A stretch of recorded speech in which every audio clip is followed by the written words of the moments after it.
Hey yo yo yo, salut les turfeuses, salut les turfeurs, bienvenue pour un nouveau pronostic de Benoît Requin. Ok, place au pronostic du quintet du dimanche 9 novembre, direction Saint-Cloud pour le prix de Windsor. Plat 1600 mètres, 16 partants, réunion 1, course 5, indice de confiance 1 sur 5.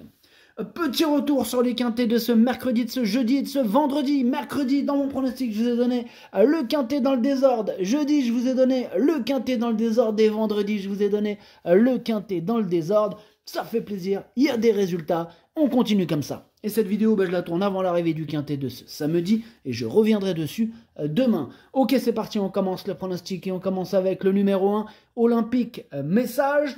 On n'aura pas les commentaires de l'entraîneur... C'est Monsieur Perret qui est parti pêcher avec ses amis et Captain Yann Balbo. D'ailleurs, il y en a pas mal qui sont partis pêcher aujourd'hui. Enfin bref, ce numéro 1, c'est tout simplement lui mon préféré. On passe au numéro 2, Harper. Pareil, on n'aura pas les commentaires de l'entraîneur. C'est Gérald Mossé qui est parti pêcher avec ses amis. Amusez-vous bien. Ce numéro 2, je l'ai gardé lui aussi, mais en toute fin de combinaison. On passe au numéro 3, c'est David on Rule. Et on écoute Jean-Pierre Gauvin. David on Rule reste sur d'excellentes prestations. Alors dernièrement, elle s'est une nouvelle fois remarquablement comportée. Alors, n'ayant pas une marge de manœuvre énorme, le parcours sera déterminant, mais elle est toujours en forme. On revient au Val d'Or avec les plus hautes ambitions. Il vise la plus haute marche du podium, il vient de l'avouer, Jean-Pierre Gauvin. En tout cas, ce numéro 3 me plaît beaucoup, je l'ai mis 4e. On passe au numéro 4, Lord of War. Ce numéro 4, je l'ai pas retenu, c'est un regret, c'est mon deuxième cheval de complément en cas de non partant. Et je rappelle que ce quintet, il est vraiment ouvert. Attention, grosse surprise possible. En parlant de surprise, on passe au numéro 5, Max Wurst. Lui, il m'embête beaucoup, c'est lui mon gros regret. C'est lui mon cheval de complément en cas de non partant. Attention, possible cassage en vue. On passe au numéro 6, Félix aux Or, mais on n'aura pas les commentaires de l'entraîneur. En même temps, c'est qui l'entraîneur? C'est Captain Yann Balbo en personne. Et ce numéro 6, je l'ai gardé, mais plutôt en bout de combinaison. On passe au numéro 7, Salala.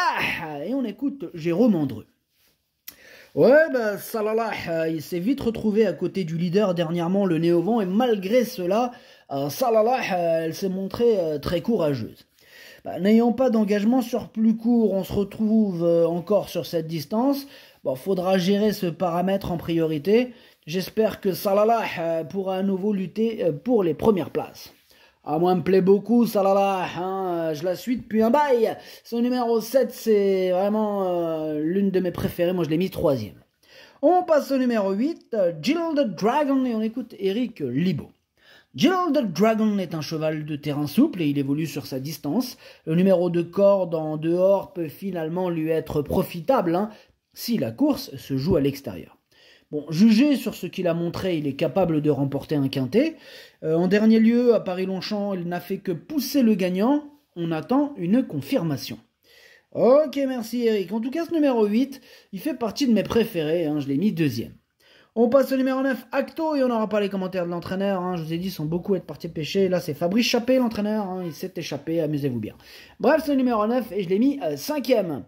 On passe au numéro 10 et au numéro 11, c'est de là, je les raye. Donc on passe direct au numéro 12, Malawiska, et on écoute Peter Schirgen. Malawiska est en pleine forme et ne cesse de progresser. Son poids a été revu à la hausse depuis sa victoire à Lyon, mais elle vient de montrer qu'elle pouvait encore bien faire dans les handicaps. La distance et le terrain lui conviennent. Elle a tiré un bon numéro de corde. Elle affronte cette fois-ci ses aînés, mais je compte sur elle. Je compte aussi sur elle. Je l'ai gardé dans mon prono, je l'ai mis 6e. On passe au numéro 13, au numéro 14, au numéro 15. Ces trois-là sont tous sur ma liste des possibles casseurs de tickets repérés, attention. Et le capitaine de cette liste, c'est le numéro 14. Le capitaine, c'est le 14. Et on termine avec le numéro 16, du coup, c'est double up. Ce numéro 16, je ne l'ai pas retenu. Le pronostic, ça donne As, 8, 7, 3, 9, 12, 6, 2. Merci d'avoir suivi cette vidéo. N'hésitez pas à mettre un pouce bleu si la vidéo vous a plu. Pour accéder à tous mes tickets pour la course du Quintet, rendez-vous directement en description de la vidéo. Vous avez aussi le bouton rejoindre qui vous donne accès au pronom 8+2 plus le chef et capitaine de ma liste. Et ça se passe sur YouTube, c'est le petit bouton bleu rejoindre. À jouer avec modération. Bonne chance. Chopez-le moi. Et ciao.